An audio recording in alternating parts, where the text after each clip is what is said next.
What story shall be sung today?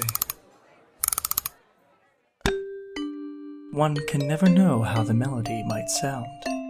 Our adventurers have already begun to pluck the strings of their story, and their combined composition is unfolding like a road before us. We walked to the Summit University and split off to warn faculty and students to evacuate as quickly and quietly as possible so we don't tip off Balthazar. Luckily, it was the weekend, so not many people were there in the first place. After that, we regrouped and went to the academic quad and let Codex go forward to talk to Balthazar. Of course, Celia, Bryson, Cranar, and the Vampire String Quartet were there to impose intimidation. Not that Valentine guy, though, which was weird. It sounded like he and Balthazar had a falling out or something. Anyway, Codex asked Balthazar what all of this was really for, which he responded simply by saying, revenge. The two went back and forth, but Balthazar's main point was that over all of his 300 plus years of living after the fall of his city, his people, and his family, the Burg, despite looking for the best in it, has never shown a glimmer of light or goodness. So at this point, instead of trying to save it from whatever hidden corruption taints it, he'd rather just destroy it all. Extreme, but I don't know, I guess it's been a really bad 300 years for this guy. Codex explained that despite the bad things in the Burg, she didn't think this was helpful, which prompted Balthazar to laugh at her and feed into his point that Burgians don't even care about the rest of Zabraria, only themselves, not the Wilds, and not the Grove. He gave Codex a choice. Try to save the Burg and be against him, or join him and sweep out the trash, aka the Burg. She said the Prior was not her style, which Balthazar then just stated that one of them would have to prove the other right, before nodding to Cranar to attack. Cranar summoned more of those fucking rats, like in Janata, and Codex tried to run back to us, which was 170 feet, by the way. Balthazar then raised the chalice and began to incant a rite, wishing to cover the sun as a dome of blood covered seemingly all of Zabraria and put everything in a red darkness. Fiara and Casimir ran in with the tome in hand as the rest of us scrambled to get to Codex and light our way in the darkness as the vampire spawn attacked. All the while, the sound of groaning could be heard. I assumed that was the undead army Balthazar had been building, and turns out I was right, because none other than Guy, Issa's now zombified boyfriend, appeared in the fight. She teleported out of the fray to approach him, a seemingly undead husk walking in pain and showing the marks of his death during the graduation. Jeez. If someone does not snap Issa out of it, this fight is gonna be a lot harder.